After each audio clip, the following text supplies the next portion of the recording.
Nah, sebelum pelajaran dimulai, kita bikin yang namanya kesepakatan kelas. Apa sih fungsinya kesepakatan kelas itu? Yang nanti fungsinya itu untuk peraturan yang ada dalam kelas. Jadi kalian menginginkan peraturan yang seperti apa dalam kelas itu? Bisa yang menyenangkan. Pak, saya ingin anak-anak itu disiplin. Disiplin dengan apa? Yaitu pakaiannya, datangnya tepat waktu, itu bisa. Kemudian saling menghargai antar teman, itu boleh dituliskan. Ya. Jadi nanti Pak saya bagikan satu sticky note ya untuk satu kelompok. Nanti dirumuskan satu kelompok boleh membuat 3 sampai 4 peraturan. Ya. Kemudian saling menyenangkan, saling menghormati, menghargai, rukun dengan teman. Itu boleh. Siap? Boleh dirumuskan, dituliskan, nanti dibacakan di depan.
Rukun dengan teman.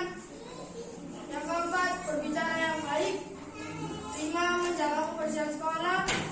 6, sopan dan santun. Teman-teman, 2, datang tidak terlambat. 3, mendengarkan yang berbicara. 4, satu hormati dan menghargai. 5, sopan santun. 6, Ada lagi kelompok yang lain? Sudah selesai? Aturan sekolah. 2, saling toleransi. 3, menghargai. 4, pakaian rapi. 5, tidak mengolok-olok teman. 6, saling berbagi. Terima kasih. Taruh di sini, Pak. Ada lagi yang sudah? Silakan baca.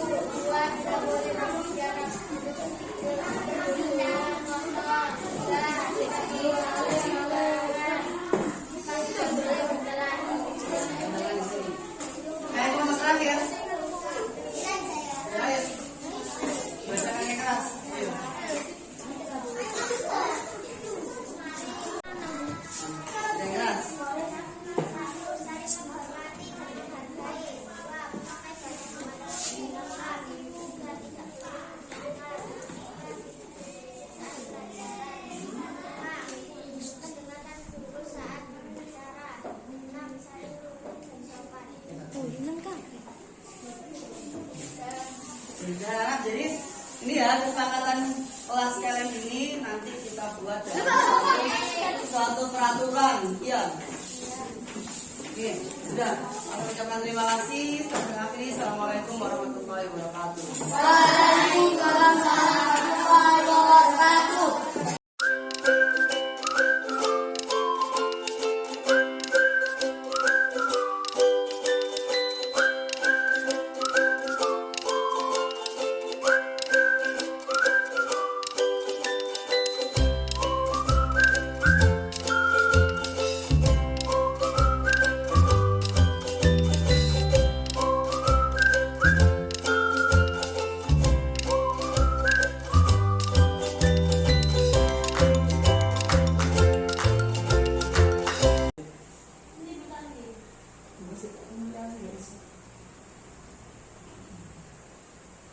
Assalamualaikum warahmatullahi wabarakatuh. Selamat.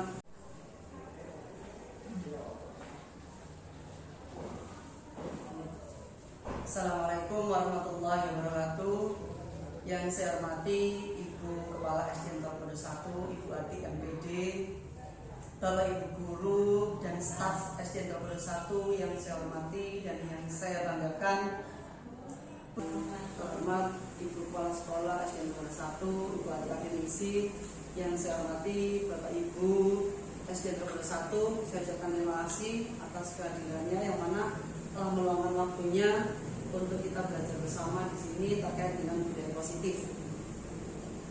Puji syukur kepada Allah SWT atas limpahan rahmatnya, kita semua masih diberi kesempatan, kesehatan, berkumpul di kegiatan pada pagi ini dalam keadaan sehat walafiat. Salawat serta salam semoga tetap tercurahkan kepada baginda Muhammad SAW, karena atas bimbingan beliau kita dapat menuju ke jalan yang diridhai Allah SWT, yaitu Islam ini. Untuk membuka acara pada pagi hari ini, marilah kita buka dengan bacaan Ummul Quran, yaitu surah Al-Fatihah. Semoga ilmu yang kita dapat pada pagi hari ini bisa bermanfaat untuk kita semua. Biridwallahi syafa'ati Rasul Al-Fatihah.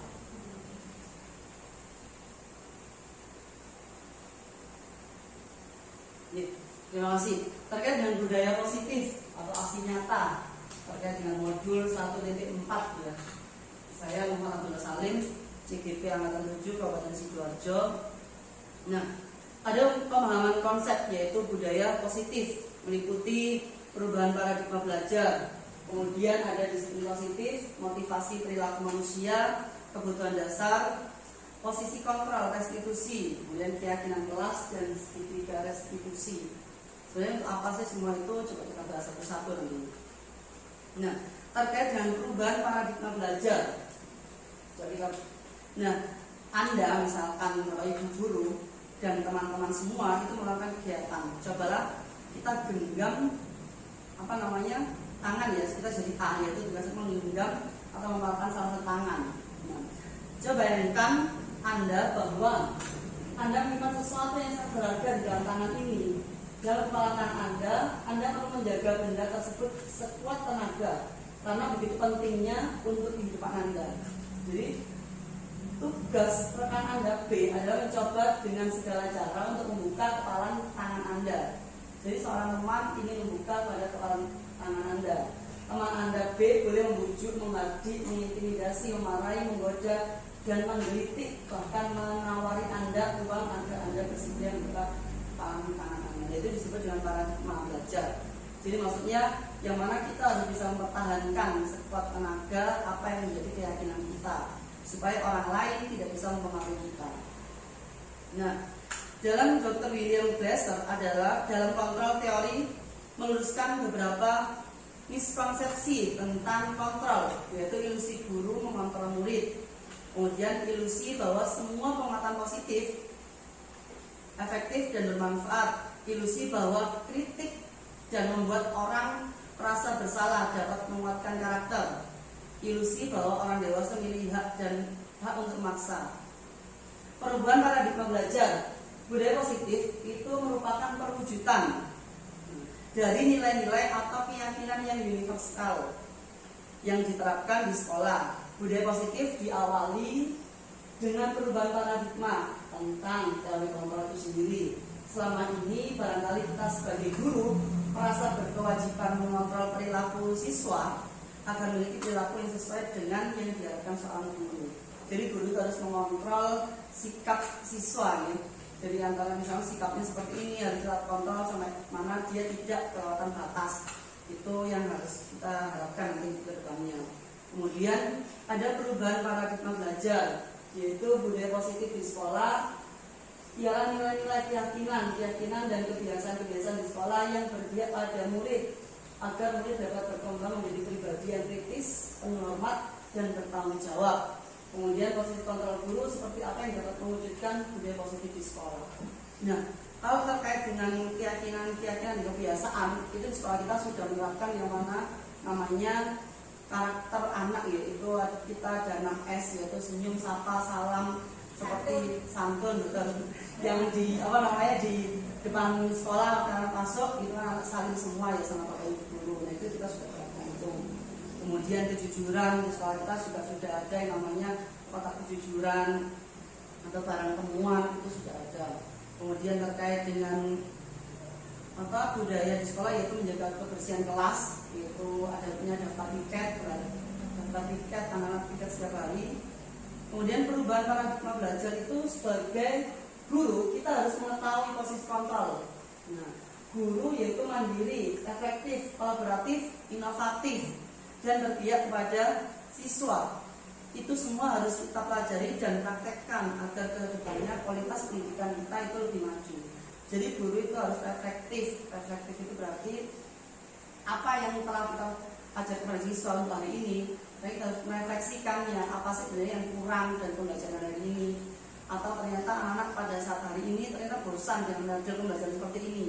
Otomatis kita refleksi dulu, bisa kita ganti model pembelajaran yang lain. Nah, seperti itu. Kemudian kolaboratif yaitu kolaborasi dengan bapak ibu guru yang lain, dengan teman sejawat ataupun dengan paguyuban, kemudian dengan kepala sekolah juga, dengan komite yang mana pembelajaran yang supaya di kelas itu anak bisa menyenangkan, yaitu bukan hanya monoton saja anak-anak mendengarkan, tapi misalnya ternyata audiovisualnya kurang. Nah kita koordinasi dengan kepala sekolah, ternyata ini audiovisualnya nggak ada, atau dengan komite ini proyektornya kurang, nggak ada. Itu bisa nanti kolaborasi untuk menunjang pembelajaran yang di kelas.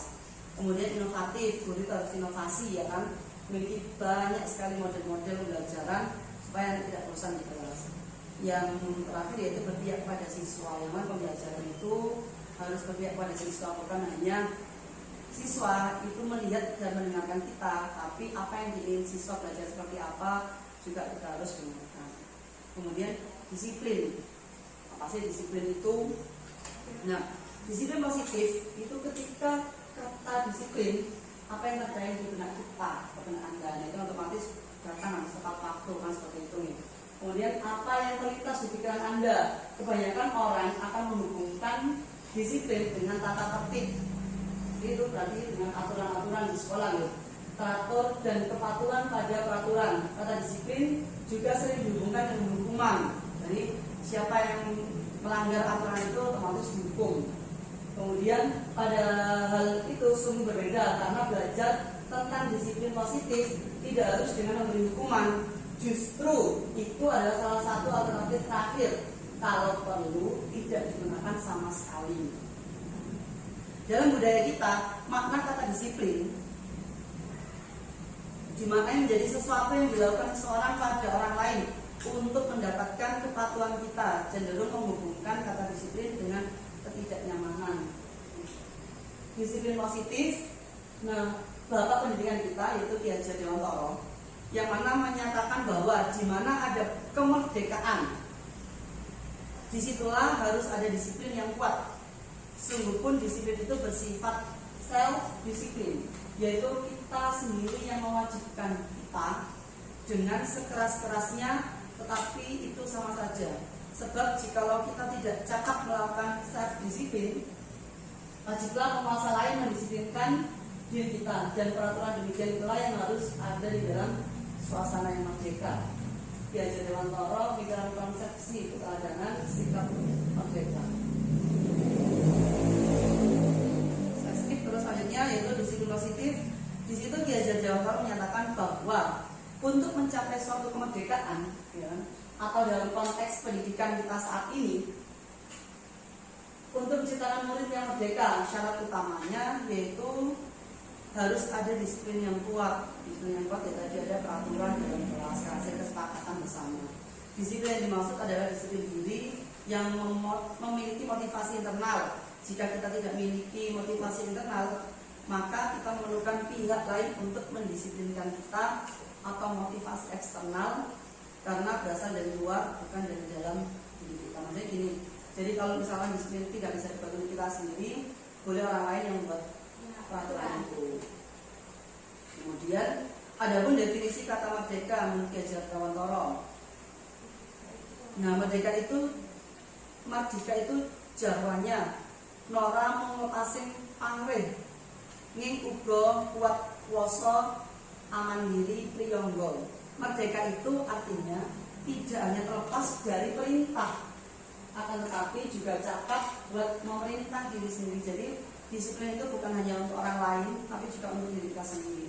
Jadi peraturan itu dibuat untuk kita dan juga orang lain yang ada di dalamnya. Kemudian dengan kata lain, seseorang yang memiliki disiplin diri sendiri, mereka bisa bertanggung jawab terhadap apa yang dilakukannya, karena mereka mendasarkan tindakan mereka pada nilai-nilai kebajikan yang universal. Sebagai seorang pendidik, tujuan kita adalah menciptakan apa di situ? Anak-anak yang memiliki disiplin diri sehingga mereka bisa berperilaku dengan mengacu pada nilai-nilai kebajikan yang universal dan memiliki motivasi yang intrinsik, bukan ekstrinsik. Jadi motivasi intrinsik itu motivasi untuk diri sendiri ya, maksudnya dari dalam diri, bukan untuk orang lain. Ada nilai-nilai kebajikan universal, yaitu nilai kebajikan yang disepakati bersama, lepas dari suku, bangsa, agama, bahasa maupun latar belakangnya. Nilai-nilai ini merupakan payung besar dari sikap dan perilaku kita, atau nilai-nilai ini merupakan fondasi kita berperilaku. Jadi maksudnya nilai-nilai kebajikan universal itu kita buat atau suatu peraturan itu berlaku untuk semuanya. Kita tidak beda-bedakan antara mana ras, agama, bahasa, atau suku dan lain sebagainya. Nah, karena ini bersifat universal. Kemudian motivasi perilaku manusia itu mari kita tanyakan pada diri kita sendiri, bagaimana kita berperilaku, mengapa kita melakukan segala sesuatu itu. Apakah kita melakukan sesuatu karena ada dorongan dari lingkungan atau dorongan yang lain. Terkadang kita melakukan sesuatu itu karena kita menghindari rasa sakit atau ketidaknyamanan. Terkadang kita juga melakukan sesuatu untuk mendapatkan apa yang kita mau. Nah, intinya itu motivasi seorang manusia, ya kan, itu wajar ya. Untuk melakukan sesuatu itu pasti ada dorongan atau apa yang ingin kita capai. Nah, betul. Kemudian motivasi perilaku manusia. Dia ini dosen dalam bukunya Restructuring School Disiplin menyatakan ada 3 motivasi perilaku manusia. Yang pertama yaitu untuk menghindari ketidaknyamanan atau hukuman. Ini adalah tingkat terendah dari motivasi perilaku manusia. Biasanya orang yang motivasi perilakunya untuk menghindari hukuman atau ketidaknyamanan akan bertanya apa yang akan terjadi apabila saya melakukan hal itu. Sebenarnya mereka sedang menghindari permasalahan yang mungkin muncul dan berpengaruh pada mereka secara fisik, psikologis maupun tidak terpenuhi kebutuhan mereka. Bila mereka tidak melakukan tindakan tersebut, motivasi ini bersifat eksternal. Kemudian untuk mendapatkan imbalan atau penghargaan dari orang lain, yang kedua, salah satu tingkatan di atas motivasi yang pertama, jadi di atasnya. Kemudian di sini orang berperilaku untuk mendapatkan imbalan atau penghargaan dari orang lain. Jadi ingin diakui, motivasi kita ingin apa? Ingin diakui orang lain. Orang yang motivasi ini akan bertanya apa yang akan saya dapatkan apabila saya melakukannya. Mereka melakukan sebuah tindakan untuk mendapatkan pujian dari orang lain yang menurut mereka penting dan mereka letakkan dalam dunia berkualitas mereka. Mereka juga melakukan sesuatu untuk mendapatkan hadiah, pengakuan atau imbalan. Motivasi ini bersifat eksternal. Yang ketiga, untuk menjadi orang yang mereka inginkan dan menghargai diri sendiri dengan nilai-nilai yang mereka percaya. Jadi orang dengan motivasi ini akan bertanya, akan menjadi orang seperti apa bila saya melakukan hal ini. Mereka melakukan sesuatu karena nilai-nilai yang mereka yakini dan hargai, dan mereka melakukannya karena mereka ingin menjadi orang yang melakukan nilai-nilai yang mereka ingin tersebut.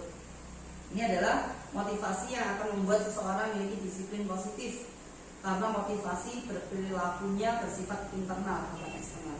Jadi karena dirinya sendiri motivasinya itu, bukan dorongan atau bukan hukuman dari orang lain. Kebutuhan dasar itu ada kebutuhan bertahan hidup, survival, kemudian kasih sayang yang dan rasa diterima, penguasaan kebutuhan, pengakuan atas kemampuan, kemudian ada kebebasan, kesenangan, kemudian 5 posisi kontrol restitusi, yaitu kalau kita ya ada di sini ada penghukum, membuat merasa bersalah, menjadi seorang teman, kemudian pemantau atau seorang manajer. Posisi kontrol restitusi, kalau tadi ada penghukum.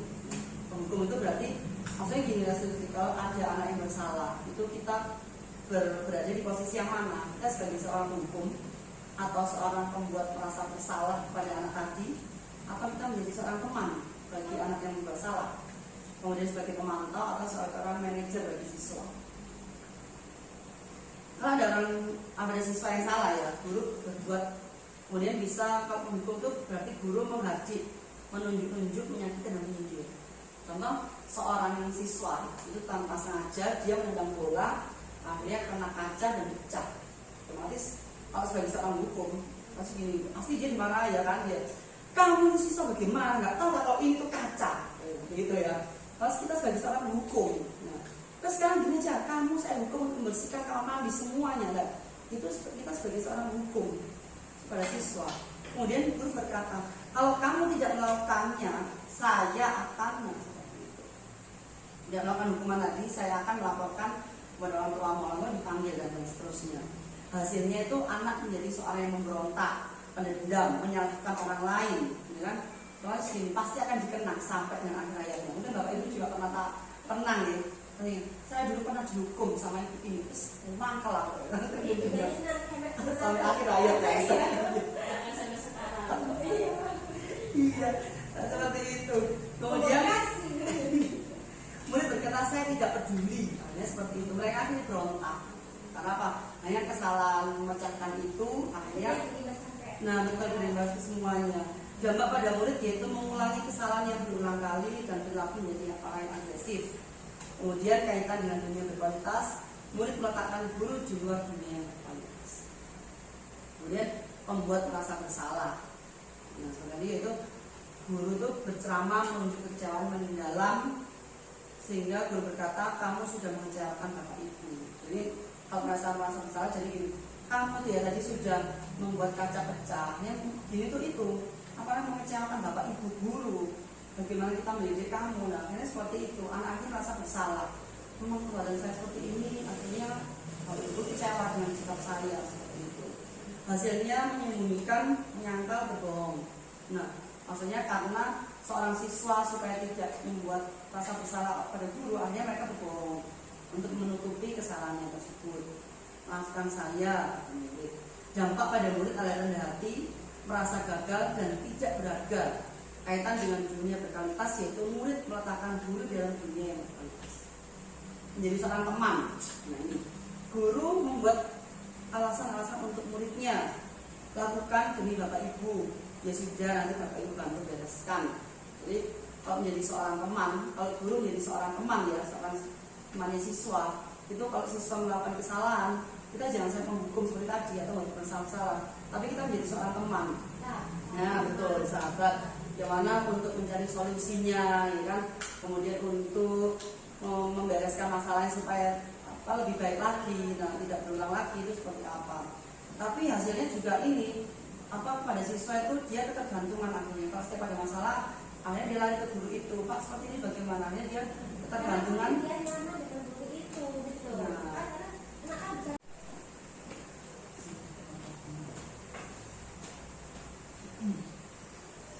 Selanjutnya ada pemantau, yaitu guru itu menghitung dan mengukur apa peraturannya, apa konsekuensinya, kemudian apa yang telah kamu lakukan, apa yang telah terjadi sekarang. Kemudian hasilnya menyesuaikan bila diawasi. Jadi seorang anak itu akhirnya takut, kenapa? Dia mau buat seperti ini, harus seperti itu tuh ada yang ngawasi. Jadi dia seorang akhirnya takut, mau seperti ini seperti itu dia takut. Saya akan dapat berapa bintang kalau melakukan hal tersebut. Nah, itu. Jika sudah melakukan hal tersebut, saya akan mendapatkan apa. Jadi ada harapan untuk siswa. Menitik beratkan pada dampak pada diri sendiri, mendapatkan hadiah atau mendapatkan hukuman dari guru. Murid meletakkan guru.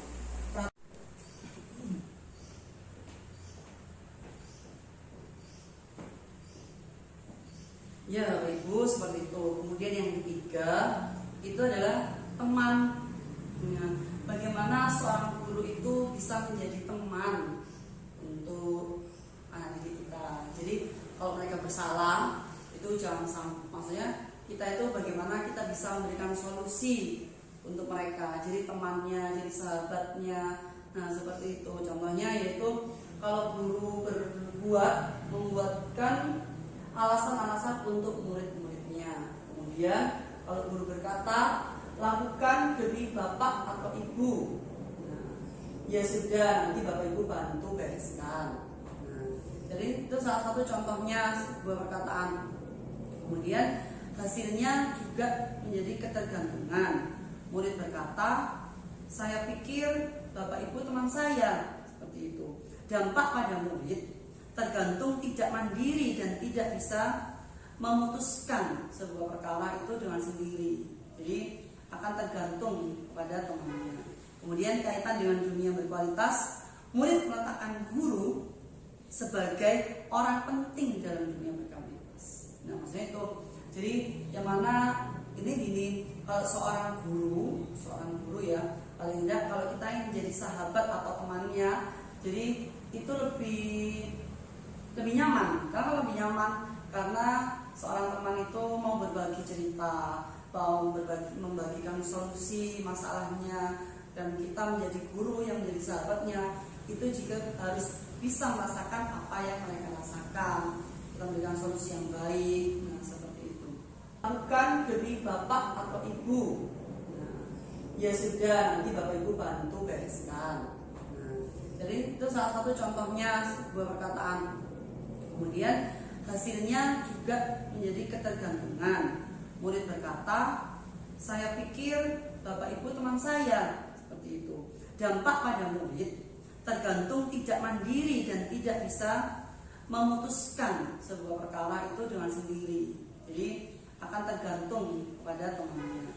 Kemudian kaitan dengan dunia berkualitas, murid meletakkan guru sebagai orang penting dalam dunia berkualitas.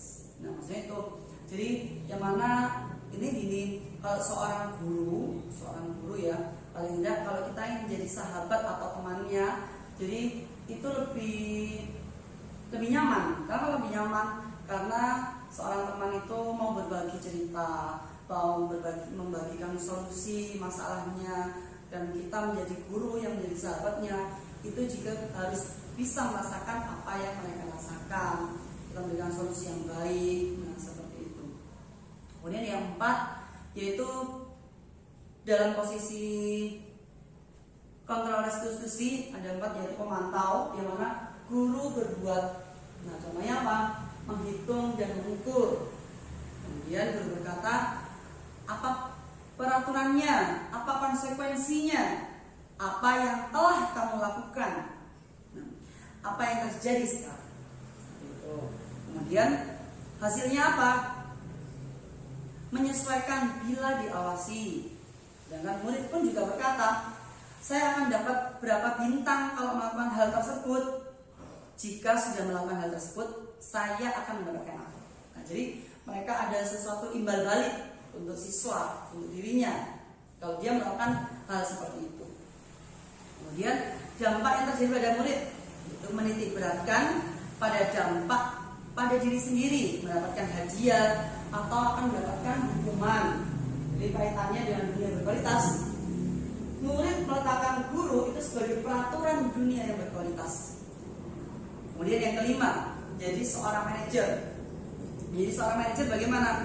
Guru berbuat yaitu mengajukan pertanyaan-pertanyaan. Nah, maksudnya apa pertanyaan-pertanyaan itu? Yaitu pertanyaan-pertanyaan memancing. Nah, maksudnya memancing itu apa? Kalau misalkan dia berbuat salah, kita pancing seperti dengan kata-kata. Padahal kamu tadi contoh ini ya apa, menendang bola, akhirnya kena kaca. Nah terus itu suatu permasalahan contohnya. Terus bagaimana supaya kaca ini bisa kembali utuh lagi. Nah seperti itu. Jadi kita pancing dengan sebuah pertanyaan-pertanyaan sehingga dia bisa menentukan dan menyelesaikan masalahnya sendiri. Dia berusaha mencari solusinya sendiri. Itu Ibu.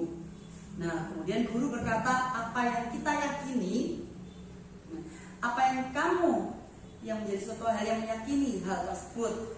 Kalau kamu meyakininya, maukah kamu memperbaiki? Nah, jadi kita pancing. Gini nah, kalau misalnya di kacanya pecah, gimana supaya bisa jadi utuh lagi? Gitu.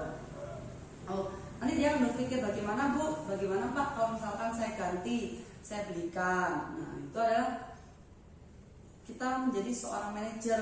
Bukan harus anak itu kalau melakukan kesalahan harus dimarahi. Kamu itu membuat owner sekolah, kaca dipecah semua seperti ini. Nah, itu sesuatu yang tidak bagus. Kenapa? Seorang guru itu kalau menjadi seorang manajerial itu nanti akan membawa murid kepada sesuatu yang bermanfaat untuk dirinya sendiri. Itu bisa menghasilkan sesuatu yang baik untuk dirinya. Kemudian yaitu kalau kamu perbaikinya, jadi kira-kira hal tersebut yang menggambarkan apa tentang dirimu. Kemudian ada lagi, hasilnya menguatkan watak atau karakter, itu manfaatnya ya. Ada lagi, kalau murid berkata, bagaimana caranya agar saya bisa memperbaiki keadaan ini. Kemudian saya akan memperbaikinya masalah ini dengan, ya seperti contohnya membelikan kaca yang baru. Contoh misalkan dia tadi habis lari ternyata nyenggol temannya terjatuh, jadi tidak harus dimarahin dengan sebegitunya, tapi kita bagaimana supaya teman kamu ini dari lukanya itu biar merasa ringan. Jadi dia akan berpikir, akhirnya dia mengambil obat di UKS, membantu untuk membersihkan lukanya. Nah, seperti itu. Kemudian dampak pada murid. Apa dampak pada muridnya? Yaitu mengevaluasi diri bagaimana menjadi diri yang lebih baik, kaitannya dengan dunia yang berkualitas.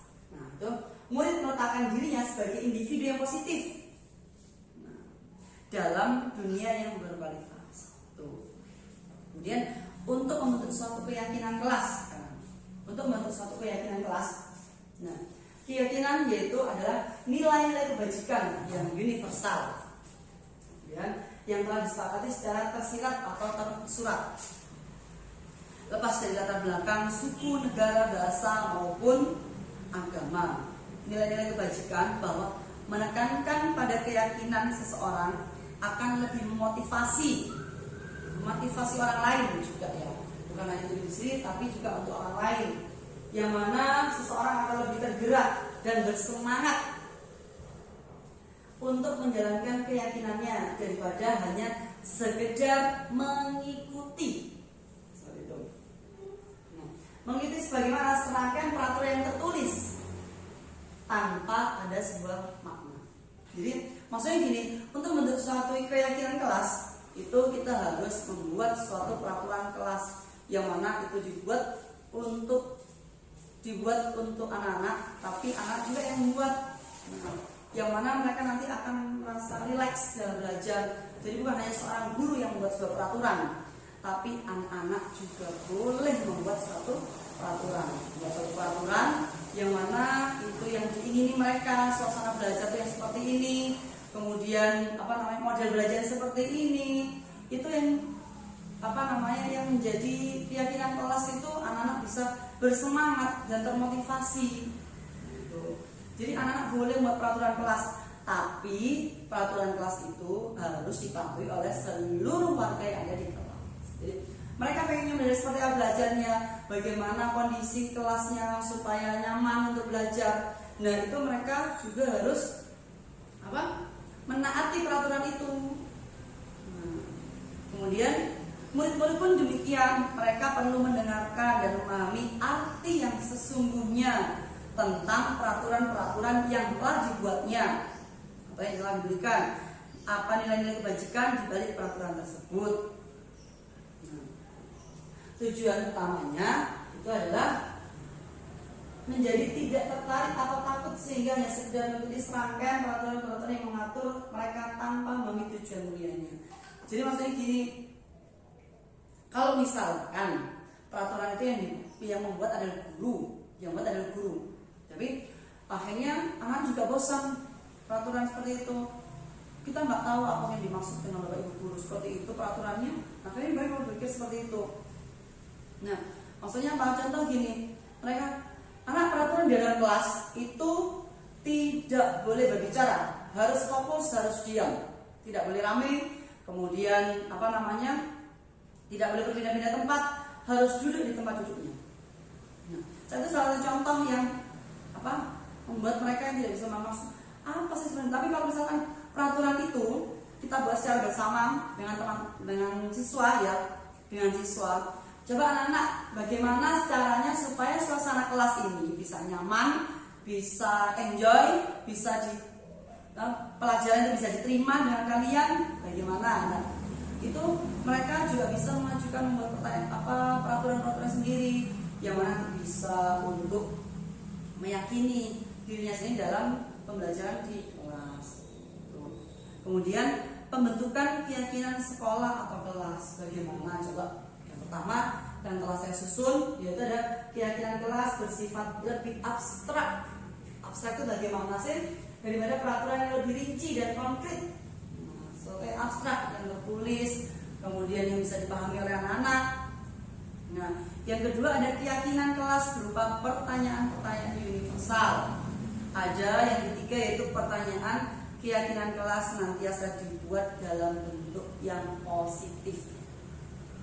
Nah, kemudian yang keempat keyakinan kelas sebenarnya tidak terlalu banyak. Kenapa tidak terlalu banyak? Kalau terlalu banyak itu siswa itu jadi seperti terkekang, membosankan seperti kalau di kelas, kan ya?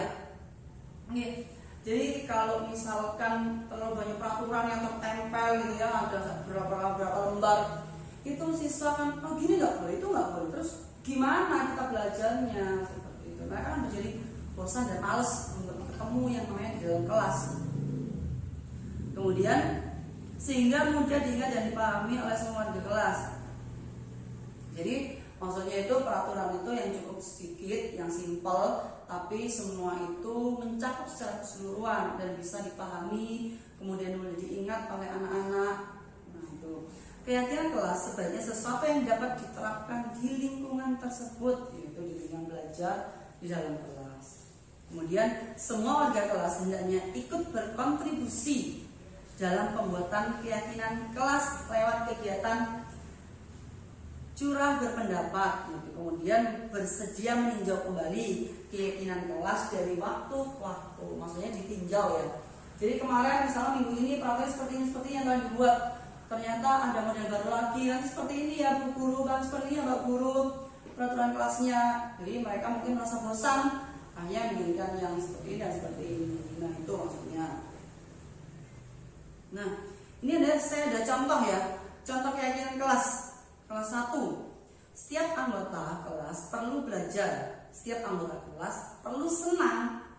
Nah, saya bahas dulu setiap anggota kelas itu perlu belajar. Kenapa menjadi anggota kelas perlu belajar? Karena berarti itu dipahami oleh anak-anak. Oh berarti kalau kita dalam kelas itu berarti kita harus belajar ya, tidak boleh kita malas. Itu peraturan, berarti dia peraturan simpel, tapi mereka memahami nantinya. Oh berarti dalam kelas itu ketika ada kuliah kita harus belajar yang tenang, yang disiplin, yang rajin gitu. Kemudian setiap anggota kelas perlu senang. Maksudnya perlu senang itu tidak harus tertawa sendiri, tidak. Bagaimana semua anggota di dalam kelas, semua warga kelas termasuk siswa dan gurunya yaitu wajib senang. Nah, jadi tidak harus pelajaran itu seperti ini terus ya rasanya gitu. Itu tidak harus seperti itu. Jadi harus fokus terus itu enggak. Tapi cobalah mereka kita ajari untuk pantun-pantun yang jenaka, kemudian puisi-puisi jenaka bisa membuat mereka senang, mereka nyaman. Nah itu dalam kelas. Kemudian setiap anggota kelas perlu melakukan tugas. Maksudnya melakukan tugas itu berarti mereka ini selalu mengerjakan tugas-tugas yang diberikan oleh Bapak Ibu guru. Kemudian setiap anggota kelas perlu saling menghargai. Nah, saling menghargai, kita harus ciptakan suasana kelas ini yang toleransi. Toleransi bagaimana? Jadi sikap saling menghargai antar sesama teman. Antar sesama teman itu berarti tidak beda-bedakan yang mana ini suku A, suku B, suku C, atau ini agama A, agama B, agama C, tidak seperti itu. Kan? Itu harus diterapkan betul di dalam kelas ada misalkan nanti terjadi peranata sosial, ini anak orang kaya, ini orang miskin, ini anak sedang, tidak seperti itu ya. Jadi kita terapkan semua di dalam kelas itu harus memiliki sikap saling menghargai, sikap saling menghormati dan toleransi terhadap semua warga kelas. Ya, nanti kalau dari mereka saling menghargai, semuanya nanti pasti akan nyaman berada di kelas. Jadi tidak ada siswa yang minder. Bapak Ibu guru, Pak guru, Bu guru, saya itu ini saya dari Madura, saya enggak, misalnya contoh dari Madura ya, saya jika nggak bisa bahasa Madura, misalkan saya tidak bahasa Indonesia, saya dari Madura tapi nggak ngerti bahasa Jawa mereka. Kalau ngomong itu, kalau bicara itu pakai bahasa Jawa mereka, saya tidak tahu. Nah, itu kan salah satu yang tidak menghargai. Nah, kalau bisa menggunakan bahasa Indonesia yang baik dan benar. Kemudian setiap anggota kelas perlu merasa aman. Jadi kalau dalam kelas itu paling tidak siswa-siswa tidak ada yang sampai mengancam. Mereka merasa nyaman, aman di kelas. Bahasanya kalau dia di kelas ini tidak sampai ada yang mengganggunya. Gitu. Makanya tadi kita terapkan nilai-nilai yang toleransi dan saling menghargai. Nah, kemudian dari guru ada keyakinan kelas 5, yaitu selalu bersikap positif, senantiasa menjadi diri yang terbaik. Kemudian percaya dan menghormati orang lain serta barang miliknya. Kemudian berkomitmen terhadap setiap anggota, senantiasa membantu. Itu salah satunya. Itu contoh ya, contoh keyakinan kelas 5. Kemudian, nah ini ada segitiga konstitusi. Nah, coba kita lihat segitiga ini. Nah, coba ya. Di sini dari yang luar, kamu tentu punya alasan mengapa melakukan itu, ya kan? Jadi seorang siswa itu pasti punya alasan kenapa dia dari segi belajarnya melakukan hal yang seperti itu. Kemudian, adakah cara yang lebih efektif untuk mendapatkan apa yang kamu butuhkan? Jadi, mengapa dia misalkan dia tidak membawa penghapus, tidak membawa pensil atau pulpen dan lain sebagainya. Dia dari sana balik ke sini hanya untuk pinjam pensil, kemudian akhirnya berebut dengan yang lain, teman yang lainnya. Lalu bertengkar, terjadi perselisihan. Tapi di sekitar institusi itu adakah cara yang lebih efektif untuk mendapatkan apa yang kamu butuhkan? Berarti cara bagaimana kalau siswa tidak membawa pulpen, pensil atau penghapus dan lain sebagainya. Nah, itu dia harus berpikir, kita buat mereka berpikir, yaitu berarti dengan cara coba ke bapak ibu gurunya, minta tolong bapak ibu guru, bu guru, ini saya tidak membawa pensil, lupa, saya tidak membawa poin, lupa. Nah, itu nanti dibantu oleh bapak ibu gurunya. Nah, kita terapkan suasana yang seperti itu. Bagaimana kalau dia membutuhkan, kita bisa membantunya. Jangan sampai mereka itu hanya tidak bawa, ambil milik temannya, kemudian jadi perselisihan, meminjam tanpa izin. Nah, itu yang terjadi nantinya. Kemudian setiap orang pasti pernah melakukan kesalahan. Itu sudah otomatis ya, sudah. Setiap orang pasti pernah melakukan kesalahan. Kemudian kamu bukan satu-satu yang pernah melakukan ini. Kemudian keyakinan kelas apa yang telah kita sepakati? Kamu ingin menjadi orang yang seperti apa? Kamu ingin menjadi seorang yang seperti apa? Itu terlihat dari bagaimana kita bisa membentuk keyakinan kelas itu. Bapak Ibu mungkin. Dan setelah itu menstabilkan identitas atau stabilize the identity, yaitu bertujuan untuk mengubah identitas anak. Yang seperti apa dan bagaimana itu mengubahnya? Di sini ada, yaitu anak dari orang yang gagal karena melakukan kesalahan menjadi orang yang sukses. Contoh, cara mengatakan kalimat-kalimat ini, berbuat salah itu tidak apa-apa. Jadi gini, kalau kita melakukan ke anak-anak ya, misalnya satu contoh ini, berbuat salah itu tidak apa-apa. Ya, kemudian tidak ada manusia yang sempurna.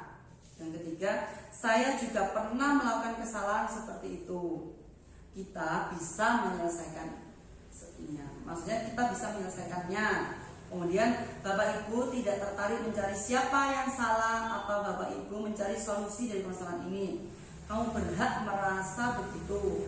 Apa kamu sedang menjadi teman yang baik buat dirimu sendiri? Nah, kita terapkan maksudnya gini, apa? Semua orang juga pernah melakukan salah, ya kan, itu sudah otomatis. Semua orang pernah melakukan salah. Jadi tidak ada orang yang tidak pernah melakukan salah.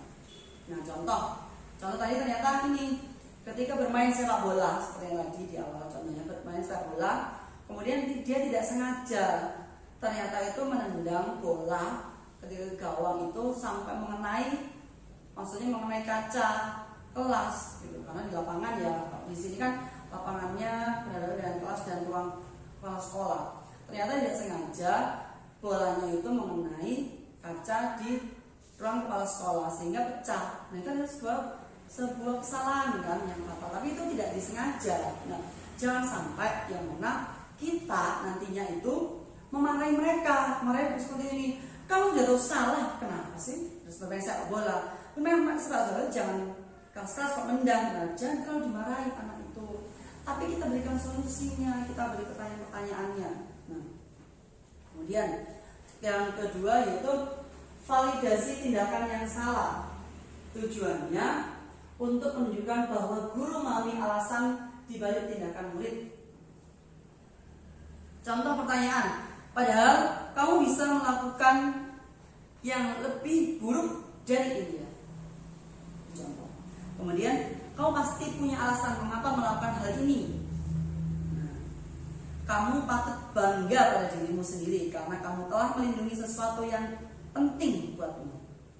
Kamu boleh mempertahankan sikap itu, tapi kamu harus menambahkan sikap yang baru.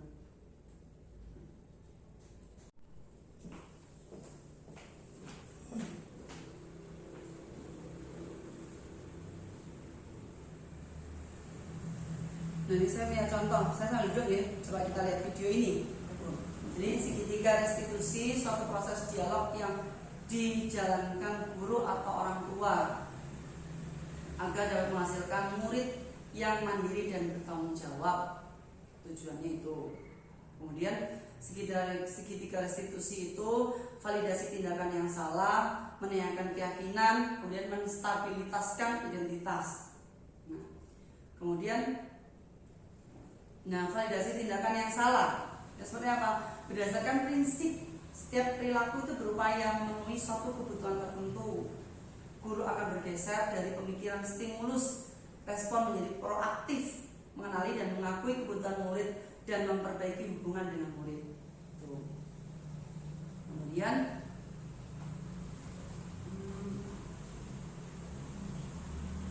cepat ya. Menstabilkan identitas yaitu berdasarkan prinsip membuat kesalahan adalah bagian dari proses pembelajaran. Menggeser identitas gagal ke identitas yang sukses. Itu. Menanyakan keyakinan. Murid akan diberi pertanyaan-pertanyaan bermakna untuk memunculkan motivasi secara intrinsik, mampu mengaitkan keyakinannya dengan tindakan yang salah. Contoh ya, ini ada siswa yang terlambat sekolah karena gimana melihat televisi pertandingan sepak bola Piala Dunia. Nah, coba kita lihat cuplikan ini ya. Nah, ini ada siswa yang terlambat. Tapi yang kita tanya itu gini, ketika jadi tidak harus dimarahi. Kenapa Randy kamu terlambat? Sudah tahu masuk sekolah itu jam berapa? Masa kamu ya setiap hari terlambat? Tidak seperti itu. Menjadi seorang guru, tadi kita harus bisa berubah menjadi seorang teman, seorang manajerial. Nah, tadi contohnya ya, bagaimana kalau di siswa yang terlambat? Kita tanyakan Bapak Ibu guru, terlambat maksudnya gini, ketika anak masuk ya, dia sudah pertama mungkin sudah minta maaf Bapak Ibu, saya terlambat. Nah, kita tetap beri pertanyaan dulu sebenarnya. Randy, kamu tahu ini sudah jam berapa? Jam 7:20. Nah, misalnya dia jam seperti itu. Tapi kita jangan buat merasa bersalah. Nah, kan sudah tahu ini maksudnya itu jam 7 pas kayaknya. Maksudnya jam berapa Randy? Jam 7. Gitu ya. Nah, jam 7. Nah, kenapa kamu datangnya sampai jam 7:20? Seperti itu. Nah, itu ada sebuah pertanyaan. Akhirnya jangan kita membuat anak itu merasa sangat bersalah, enggak, tapi kita tanya alasannya. Kamu kenapa? Kok bisa terlambat? Mungkin dia jawab, tadi malam karena melihat pertandingan sepak bola Piala Dunia, atau tadi pagi kesiangan karena mungkin sepatunya lupa naruhnya di mana, bukunya berantakan di mana, harus menyiapkan buku dulu. Nah itu yang harus kita tanyakan kepada siswa-siswa kita. Ini contoh satu lagi, itu ada siswa yang makan di kelas saat pelajaran di kelas karena tadi belum sarapan. Nah itu salah satunya. Jadi kita datangi siswa itu, kenapa? Dia tadi makan di kelas, kita tanya kenapa kok makan di kelas. Ini salah contohnya.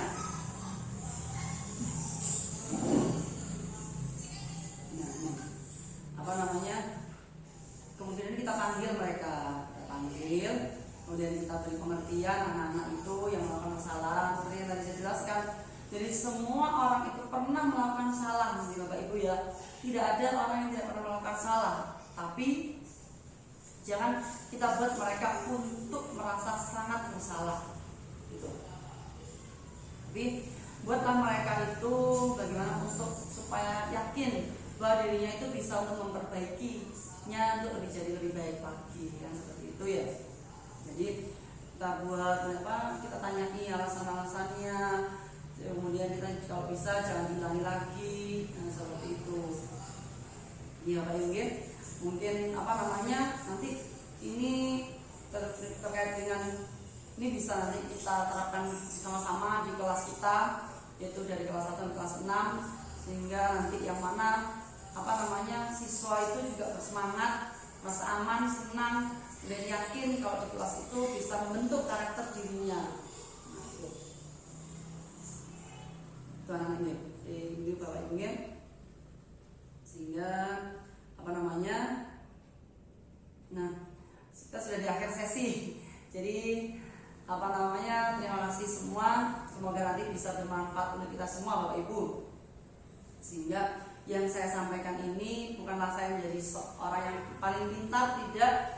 Bukan saya yang yang ingin dilihat dari, maksudnya lebih menonjol dari kalian dengan semua buatan. Tapi di sini kita merumuskan bersama, kita belajar bersama. Saya juga masih belajar, yang nanti bisa membentuk keyakinan kelas itu, budaya positif itu bisa kita terapkan di kelas kita masing-masing. Kemudian nanti jadi sekolah itu bisa membentuk karakter anak yang menjadi lebih baik lagi.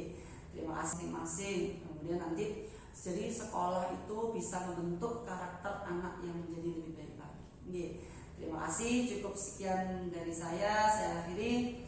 Assalamualaikum warahmatullahi wabarakatuh. Terima kasih untuk kepala sekolah, Bapak Ibu guru semua, semoga bermanfaat.